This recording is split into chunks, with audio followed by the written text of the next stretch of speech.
Rajiv, backup. Now this is actually something which has come from one of our viewers at Morphogenics, tweeted us about this, and his question really was, I would be glad if you could review some latest external drive based or online ways of backing up personal data. Because I think it's very important, strangely, that we haven't done a story like this, and strange that most people seem to ignore it, because this is pretty much what every one of us is using, doing, and must be on a daily basis. So there are 2 or 3 aspects to this, and let's just go through them. One is simple backup. And there used to be a time when backing up used to be a pain. You would have to put in floppy disk after floppy disk to back up your data. And it used to tell you, so many floppy disks required, have them ready. That's and it was a pain. Now you just connect an external drive, backs up in a matter of minutes. If you have an Apple product, then you there are many other solutions which are all automated. You don't have to do anything about the backup. Actually, the time machine can take you back to any minute if it works. If it works, yes. So as you know. So lots and lots of different ways of not just backing up, but adding external storage, and many different ways of doing it. Those need to be plugged in, those that are on a network, on a cloud, and even more exciting stuff. I think the options are fantastic. So let's just take you through some of these options. Interestingly, what Rajiv just said, the cloud, we're talking so much about cloud computing. Did you know you can have your own personal cloud? Take a look at this. Storage devices are breaching new barriers. From automatically taking backups to having cloud capabilities, these bring in more flexibility to accessing your data. Western Digital's MyBook Essential external hard drives have often been cited as reliable storage drives, and the latest iterations are no different. Featuring a sleek and stylish design and full USB 2.0 and 3.0 support, this device is future-proof.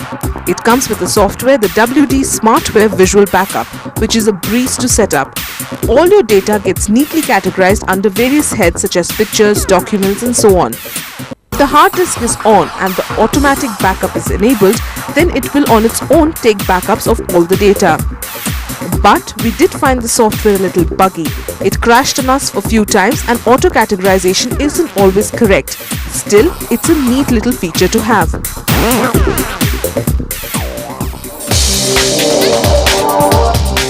Not a storage device in the purest sense, the Seagate GoFlex is a media dock with network capabilities priced at 5,000 rupees. You can connect it to your system, but you will have to plonk down an additional investment of 6,000 rupees for a GoFlex portable drive for the network dock to work. Get yourself over to the Pogo Plug website to activate the product and register yourself. The ease of use is one of the strongest points of the interface. Makes accessing your files, sharing them over another network a breeze.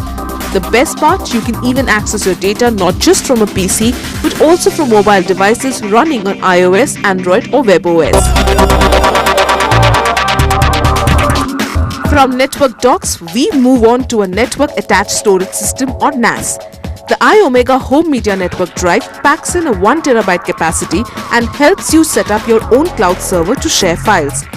The web interface of the cloud server is smooth, and all it takes is a trip to the IOmega website. Get registered and get your own cloud up and running. It does lack app support for mobile devices at this point, which the Seagate offering boasts of. But IOmega plans to launch apps for the iOS platform soon. Another neat little feature is being able to extend your storage capacity by connecting another hard drive via USB port.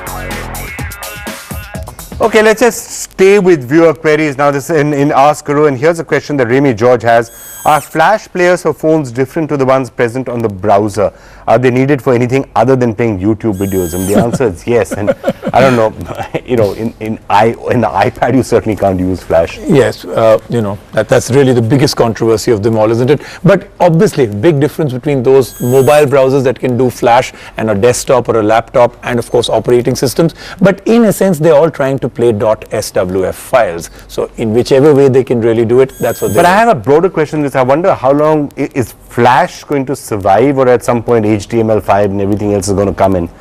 No, I mean, or is Adobe going to go and make up for that? What numbers of years are you talking about? Obviously, HTML5 will somewhere take the market, but right now it's small. But I don't know, a lot of content providers are saying, if you're pumping out content which you cannot see on an iPad, for example, it's a serious concern. Yeah, but still the percentages are very, very small. Other than people from the whole Apple domain that are seeing most of the big sites. Anybody publishing to a tablet, you're worried about the fact that you can't that people can't access it on an iPad. You are concerned. But I would If you're in still a say tablet Flash will survive. It has a lot of legs underneath. Well, let's see if they'll make up with Apple at some point. We are going to take a break right now. Lots more still to come, including some interesting ways in which you can play music in your car.